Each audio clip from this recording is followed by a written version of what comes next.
Je me présente, Mathilde, aka le Faucon littéraire, groupie de Mathieu Bablé. C'est un génie. Bonjour à tous, j'espère que vous allez bien et je suis ravie de vous retrouver pour cette nouvelle vidéo qui me tient à cœur et qui est un peu spéciale puisqu'on va parler de mon dessinateur de bande dessinée préféré et ce n'est autre que Mathieu Bablé. On lui doit des œuvres comme Shangri-La, Carbone et Silicium qui est sorti tout récemment ou encore Adrasté, et ce que j'aime vraiment particulièrement chez lui, c'est qu'il marie des dessins vraiment spectaculaires avec des scénarios profonds. Et c'est vraiment en regardant des interviews et des vidéos de lui que j'ai compris qu'il avait été bercé par le cinéma de genre et que c'est comme ça qu'il arrive en fait à prendre les codes du divertissement, les codes du fantastique et ensuite à y mettre ce qu'il veut dedans pour raconter les histoires qu'il a envie de raconter et faire rêver les gens tout en les touchant. Devinez qui est son idole, et c'est quelqu'un qu'on adore sans doute beaucoup tous et qui nous a également bercé durant notre enfance, et c'est Hayao Miyazaki. C'est vraiment lui qui lui a donné envie de raconter les histoires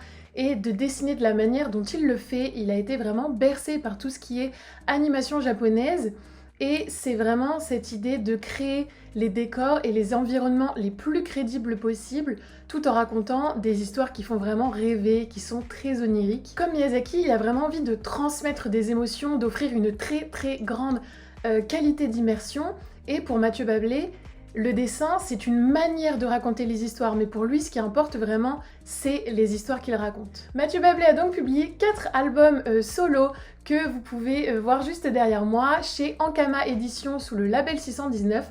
Label 619 qui est entre guillemets un peu lui, puisqu'il l'a créé avec 3 autres dessinateurs, et ça c'est vraiment top puisque ça leur permet d'avoir la main sur le travail éditorial, d'avoir une très grande liberté d'expression, d'édition, mais aussi d'avoir tous leurs droits d'adaptation, et ça c'est très rare chez les dessinateurs de BD, suffisamment rare pour le noter, donc prions pour qu'il y ait des petites adaptations de ces BD un jour. Ankama Éditions, si vous m'entendez, on vous attend. Avant de rentrer plus en détail dans chacune de ces œuvres et de voir un peu de quoi elles parlent, vous allez rapidement voir si vous ne connaissez pas Mathieu Bablé ou rapidement comprendre où je veux en venir si vous l'avez déjà lu, mais il possède un trait de crayon qui est très particulier, un peu brouillon, un peu viscéral. Il est aussi un peu hypnotique, il est vraiment reconnaissable entre mille, notamment la façon qu'il a de dessiner les visages et de dessiner des décors qui sont très détaillés et très réalistes. Ses œuvres, c'est un peu un mélange de légende, de science-fiction, de philosophie contemporaine. Il y a un très fort rapport à l'observation, à la contemplation, et Mathieu Bablé le dit lui-même, il a besoin de se réinventer et de se renouveler entre chaque roman graphique. C'est pour ça qu'ils sont sous des thèmes très différents, et c'est aussi la raison pour laquelle il a besoin de couper chaque one-shot avec aussi des dessins qui sont présents dans des recueils collectifs de BD, notamment Midnight Tales et Doggy Bags, sur lesquels il est présent avec d'autres dessinateurs. Mais voilà, vous allez vite voir, on est sur des univers qui sont très différents. On est sur l'Antiquité grecque, ensuite on va passer sur un space opéra, ensuite sur du cyberpunk, un peu science-fiction. On fait la totale. Il faut savoir que Mathieu Bablé, c'est pas du tout un dessinateur qui va au feeling comme beaucoup peuvent le faire, mais il fait vraiment attention avant de commencer le dessin que toute son histoire soit cohérente, qu'elle se tienne en termes de rythme, qu'elle se tienne en termes de dialogue, etc. Et vous allez voir aussi qu'il a des palettes de couleurs qui sont très spéciales. Il essaye de les avoir très tranchées et qui changent un peu de l'ordinaire pour un peu éveiller l'œil humain et que le spectateur soit aussi tenu en haleine par les couleurs qu'il va utiliser. Pour tous ces couchers de soleil, pour ses dessins des ciels, il va s'inspirer de William Turner, très grand peintre anglais, et pour tout ce qui est cadrage et réalisation des CBD, il va s'inspirer de Hellboy, de Akira, voilà, toutes ces grandes œuvres japonaises de manga. Et en fait c'est très intéressant puisque dans toutes les vidéos où il parle, dans ses interviews, dans tous les cas je vous mettrai les ressources que j'ai utilisées pour préparer un peu cette vidéo en barre d'infos, mais Mathieu Bablé il explique que en fait, la science-fiction et le fantastique, etc., qu'il utilise dans ses histoires, c'est sa manière d'exorciser et d'extérioriser ses angoisses, puisqu'il est lui-même très angoissé par notre société de consommation, par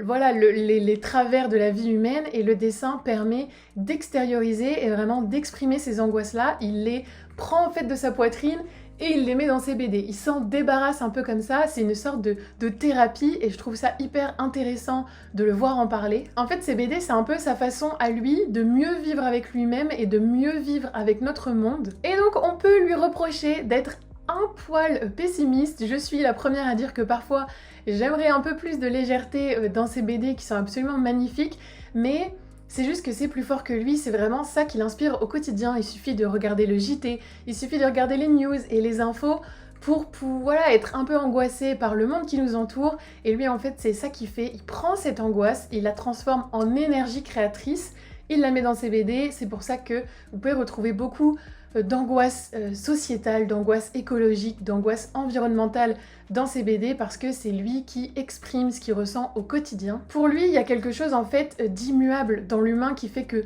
tout est un éternel recommencement. Il utilise la science-fiction et l'imaginaire pour nous faire croire qu'il parle en fait de choses futures alors qu'il parle bien de notre présent. Avant de rentrer plus en détail donc dans ses œuvres et de clôturer cette longue introduction et présentation de Mathieu Bablé, on va finir par deux anecdotes. La première qui est que Mathieu Bablé s'inspire énormément des jeux vidéo pour préparer ses dessins, préparer ses histoires. Il y a notamment Adrasté qui est inspiré de Shadow of the Colossus qui est un jeu assez onirique, assez magique, où on doit chasser 16 colosses pour réveiller sa bien-aimée. Il y a ensuite La Belle Mort qui est inspirée de la saga de jeux vidéo Metal Gear Solid, qui est un peu un thriller uchronie qui joue un peu avec le réalisme, la science-fiction, avec des touches d'humour qu'on peut retrouver un peu dans La Belle Mort. Et enfin, les armures de Shangri-La sont inspirées par le jeu vidéo Dead Space, où on peut vraiment voir le lien et le clin d'œil au niveau esthétique que Mathieu Bablé a fait dans le dessin de ses armures. Et la dernière anecdote, mais pas des moindres, c'est que Mathieu Bablé est gaucher. Team gaucher, les gauchers sont l'élite. Toujours est-il que maintenant, il est temps de rentrer dans le vif du sujet et que je vais vous parler des œuvres de Mathieu Bablé, non pas dans l'ordre chronologique de leur sortie, mais dans l'ordre dans lequel je vous conseille de les lire pour vraiment découvrir au mieux son œuvre et vous imprégner au mieux de tout son univers. Et bien sûr, c'est garanti sans spoiler. Vous me suivez ? Alors, on va commencer par Adrasté. Vous voyez que les BD sont assez gros format si vous comparez avec ma tête.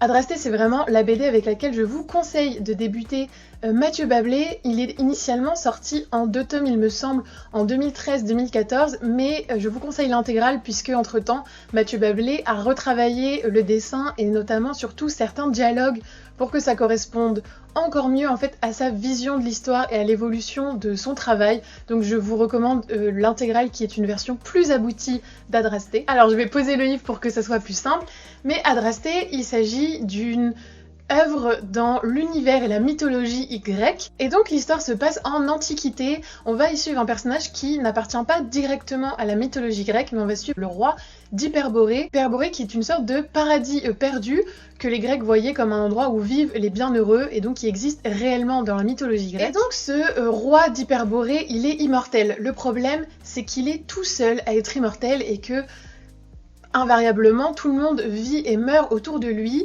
et son royaume va finir par s'effondrer. Sauf qu'un jour, il y a une espèce de force un peu étrange qui va le pousser à commencer et à débuter un chemin où il va essayer de rejoindre l'Olympe pour aller interroger les dieux quant à sa condition d'immortel. Pourquoi est-ce qu'il est immortel? Pourquoi est-ce que c'est le seul à être immortel? Quel est le but en fait de son existence? Et donc dans cet ouvrage, Mathieu Bablé ne voulait pas faire une réécriture directe en fait des mythes grecs, mais par contre il voulait rendre un univers le plus crédible possible et c'est pour ça qu'il s'est appuyé sur des mythologies existantes et qu'il a un peu créé un monde où les personnages et les dieux, ils vivent leur vie en dehors de la quête de notre héros. Et c'est donc une histoire qui est hyper documentée, il y a même un lexique à la fin d'Adrasté qui reprend tous les personnages et tous les mythes, tous les dieux que notre roi va croiser sur son chemin et donc qui existent vraiment. Donc c'est sympa pour vous faire une petite piqûre de rappel. Et contrairement aux autres œuvres que je vais vous présenter après, vous allez voir, ce n'est pas une œuvre qui est centrée sur le monde, c'est une œuvre qui est centrée sur l'homme. On y suit ce roi qui va donc faire tout un cheminement autour de sa raison d'être, autour de sa mortalité, autour du sens de l'existence. On y voit notamment beaucoup de paysages, de la Grèce antique, avec des grandes planches qui sont vides de texte, vides de tout dialogue, mais qui sont un peu remplies de silence et qui nous donnent des vues panoramiques sur des paradis perdus et des grands paysages de l'Antiquité qui sont absolument magnifiques. C'est vraiment très onirique, c'est un peu hypnotisant et ça nous fait vraiment voyager dans des paysages qu'on connaît mais qu'on redécouvre aussi avec très grand plaisir. Et du coup c'est pour ça que je trouve que c'est l'œuvre idéale pour découvrir Mathieu Bablé, Adrasté, puisque vous découvrez son univers tout en plongeant dans un monde qui vous est déjà familier, avec des dieux et des créatures que vous connaissez déjà. On y retrouve le Sphinx, on y retrouve Zeus, on y retrouve un Minotaure. Aucun risque d'être perdu dans l'univers. Vous pouvez plonger les yeux fermés, vous allez découvrir un univers absolument magique et vraiment magnifique, sans risque d'être perdu. Donc je vous conseille Adrasté, les yeux fermés.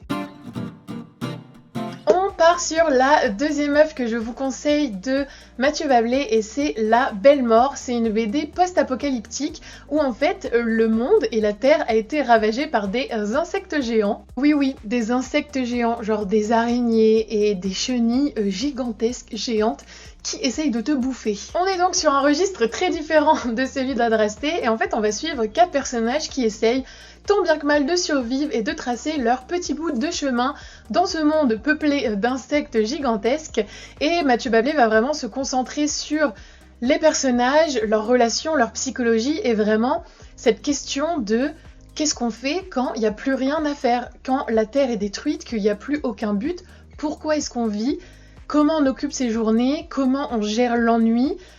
Voilà, c'est tout cet questionnement autour de quel est le but, what is the point de vivre autour d'araignées géantes, quoi. Cette œuvre, c'est son premier one-shot et ça se voit un peu quand on connaît ses œuvres suivantes puisqu'il a un trait un peu moins dilué, un peu plus crispé dans La Belle Mort que dans ses autres œuvres, notamment au niveau du visage des personnages qui est un peu moins expressif et peut-être un peu moins détaillé que dans Shangri-La ou dans Carbone et Silicium. Il avoue lui-même qu'il a pas mal évolué, que son style a pas mal évolué avec le temps et que même lui, quand il regarde La Belle Mort, il voit un peu les changements qui se sont opérés. Après, quand il a écrit, il avait 25 ans, donc déjà, moi je dis chapeau. On est donc sur un récit post-apocalyptique qui est très étrange, mi-fantastique, mi-horrifique. On est dans une histoire qui est efficace, elle est un peu lente, elle prend son temps, mais c'est fou de voir à quel point Mathieu Bablé a réussi à dépeindre un milieu urbain post-apocalyptique de manière aussi efficace et aussi détaillée, c'est hyper minutieux et ça permet vraiment des identifications visuelles qui sont immédiates. Ça c'est hyper bien réussi. On y ressent vraiment les effluves un peu de désespoir et de paranoïa des personnages et ça c'est vraiment fou. Et il arrive très bien à manier le réalisme des décors et le réalisme de son dessin avec le surréalisme d'une invasion extraterrestre d'insectes géants. La raison pour laquelle je ne vous conseille pas de lire La Belle Mort en premier, qui est pourtant son premier opus, c'est que on est sur un fil narratif un peu bancal et chaotique et il y a une très grosse dimension métaphorique. Il y a beaucoup de questions existentielles, de longueur un peu contemplative et du coup ça peut désarçonner si on n'est pas habitué au style et à l'univers de Mathieu Bablé. Et je pense que du coup c'est un peu difficile d'appréhender cette œuvre et un peu difficile de vraiment l'aimer si on ne comprend pas tout ça, si on ne comprend pas où il veut en venir. Et c'est la raison pour laquelle je ne vous la conseille qu'en seconde, en sachant que je garde le meilleur pour la fin. Oui, le chef-d'œuvre. Puisqu'à mes yeux, le chef-d'œuvre est mon œuvre vraiment préférée, ultime de Mathieu Bablé, c'est Shangri-La. Il l'a publié donc en 2016 et ce titre c'est une référence directe au livre Les Horizons Perdus de James Hilton où Shangri-La représente un monastère utopique et imaginaire au Tibet. Au passage vous noterez donc l'attrait de Mathieu Bablé pour les mondes et les univers perdus puisqu'on a l'hyperborée dans Adrasté et qu'on retrouve Shangri-La dans cette œuvre-ci. Et dans cette œuvre Mathieu Bablé il revendique vraiment l'influence de la SF des années 60 et 70, notamment 1984, Le Meilleur des Mondes, etc. Vraiment ce genre de SF où on part du principe qu'on va plus loin dans le temps pour simplement critiquer en fait le temps présent, que des choses gaies et qui donnent du baume au cœur, n'est-ce pas?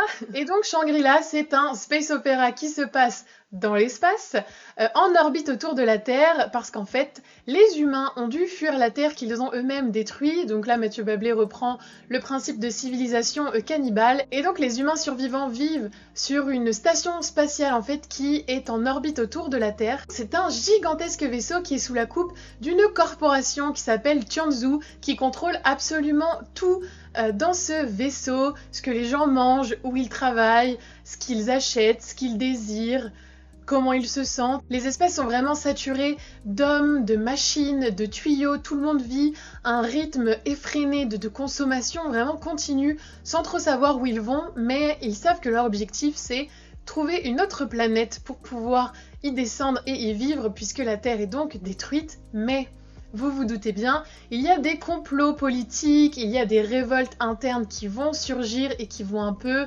révolutionner et un peu renverser tout cet équilibre dans le vaisseau spatial. On part de nouveau sur un univers graphique qui est très détaillé. On a des grandes et pleines pages de dessins qui sont vraiment magnifiques et superbes. Il y a beaucoup d'utilisation de monochrome, de pages monochromes dans cette histoire. Et en fait, Mathieu Bablé explique que c'est surtout pour ne pas lasser l'œil du lecteur et pour pouvoir être réveillé de temps en temps, parce que le roman graphique fait quand même plus de 200 pages, ce qui est très long pour une BD et un roman graphique, donc c'est vraiment pour ne pas lasser le lecteur et pour le garder éveillé, pour le garder dans l'intrigue. Et en fait, dans Shangri-La, je trouve ça très beau puisqu'il y a un décalage entre la beauté de la nature, la beauté de l'espace et la laideur de l'homme, et il y a un espèce de parallèle entre ce tout petit vaisseau où les gens sont confinés les uns sur les autres et cet espace gigantesque où on peut être seul. Et en fait, pourquoi est-ce que cette œuvre c'est ma préférée? Je la trouve vraiment nécessaire et importante parce qu'on y traite de sujets qui sont cruciaux et qui sont clés dans notre société actuelle. On va y parler de racisme, on va y parler de cause animale, on va y parler d'aliénation, on va y parler d'hyperconsumérisme, on va y parler d'hypersexualisation de la publicité, on va y parler de transhumanisme. Oui, on va parler de tout ça. Mais du coup, l'interrogation qu'on peut avoir et qui est absolument juste et pertinente, c'est avec tous ces thèmes qui sont quand même très lourds, qui sont abordés, est-ce que justement Shangri-La, c'est pas une BD un peu lourde et un peu déprimante? Il y en a certains qui reprochent le manque de subtilité que Mathieu Bablé a pu avoir dans Shangri-La, mais j'ai beaucoup aimé la manière dont Mathieu Bablé l'explique, et c'est que déjà, il est limité par le nombre de pages de son roman graphique, il peut pas non plus faire quelque chose d'hyper subtil sur 500 pages, et surtout, la société actuelle, elle ne fait rien en subtilité, on est plutôt sur du rentre-dedans permanent et qu'en fait c'est aussi une manière pour lui de retranscrire ce manque de subtilité. Et du coup c'est une manière de dénoncer en reproduisant exactement en fait ce que la société actuelle nous fait en réalité, et du coup on peut lui reprocher peut-être d'exagérer mais pas d'inventer en fait ce dont il parle. Shangri-La c'est donc pour moi vraiment la pépite de Mathieu Bablé, c'est mon œuvre préférée, notamment aussi parce que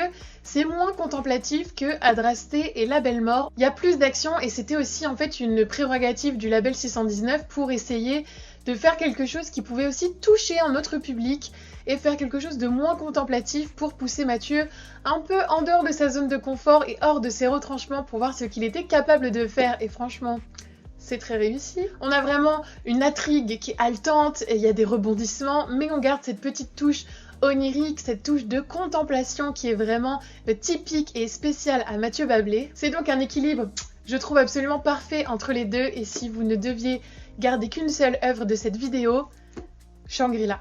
Shangri-La les gars, Shangri-La. On arrive au bout avec The Last But Not The Least, Carbone et Silicium, tout chaud, tout droit sorti du four, puisqu'il est sorti en 2020. C'est vraiment le tout dernier né de Mathieu Bablé et on se retrouve un peu dans un univers un peu plus de science-fiction, dans un monde beaucoup plus proche que Shangri-La. C'est un peu plus cyberpunk et un peu plus contemporain, et c'est aussi le plus gros roman graphique de Mathieu Bablé. Je sais pas si vous pouvez voir l'épaisseur, mais il fait près de 270 pages il me semble, donc c'est un beau bébé. Alors, Carbone et Silicium, ça parle de quoi? Ça parle de deux androïdes dans un futur assez proche du nôtre, puisqu'il me semble on est en 2050, si je dis pas de bêtises.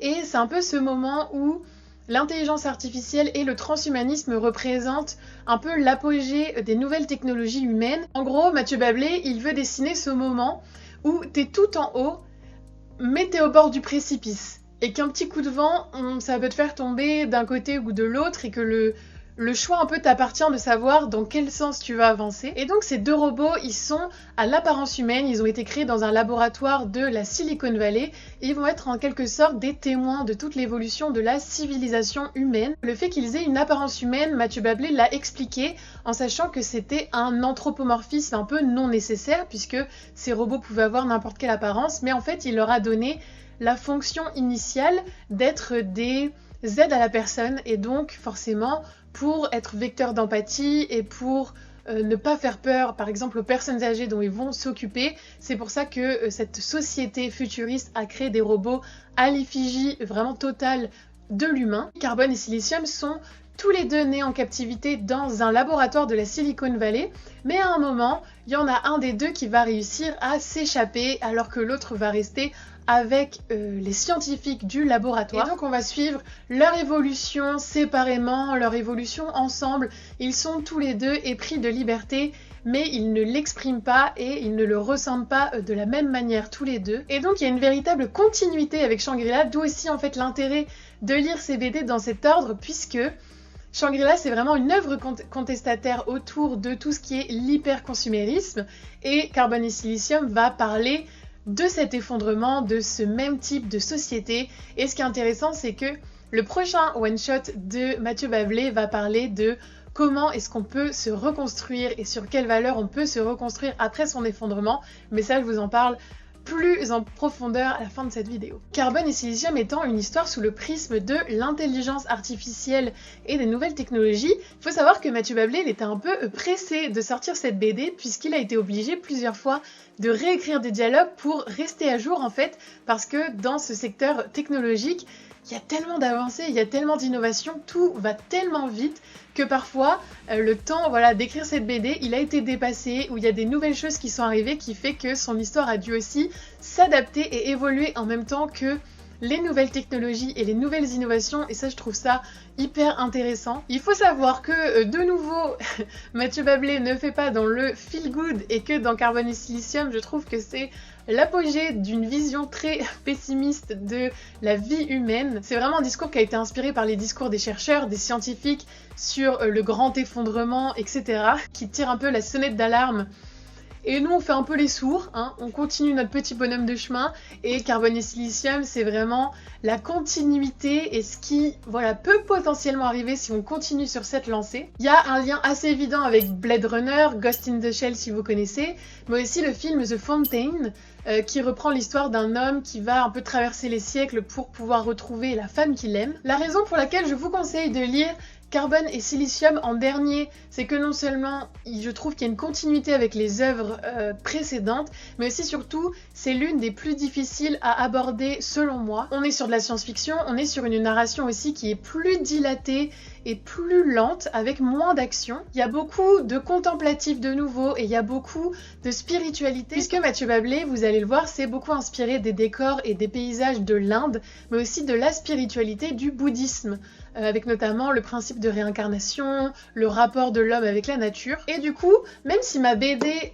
préférée de Mathieu Bablé, ça reste Shangri-La, je trouve et je pense honnêtement que Carbone et Silicium, c'est vraiment son œuvre la plus aboutie. Puisqu'à travers ce récit qui va durer pendant des siècles, et à travers les yeux de ces deux robots qui sont à la fois un peu désabusés et un peu fascinés par la vie humaine, on va faire comme un voyage dans le temps et on va vraiment suivre la civilisation humaine et son évolution. Et la notion en fait de cycle et d'éternel recommencement qui semble un peu obséder Mathieu Bablé, c'est vraiment hyper bien abouti dans cette œuvre. Tout ce questionnement autour de le sens de l'existence d'une espèce, autour de la notion de liberté, autour de la notion d'impact que nos choix peuvent avoir sur notre civilisation et sur notre destin, toutes ces questions en fait que Mathieu Bablé se pose constamment et qui reviennent tout le temps dans ses œuvres. Je trouve que ça atteint un peu son apogée avec Carbone et Silicium. Donc si vous êtes intéressé pour lire toutes ces œuvres et vraiment avoir un cheminement progressif à travers les œuvres de Mathieu Bablé,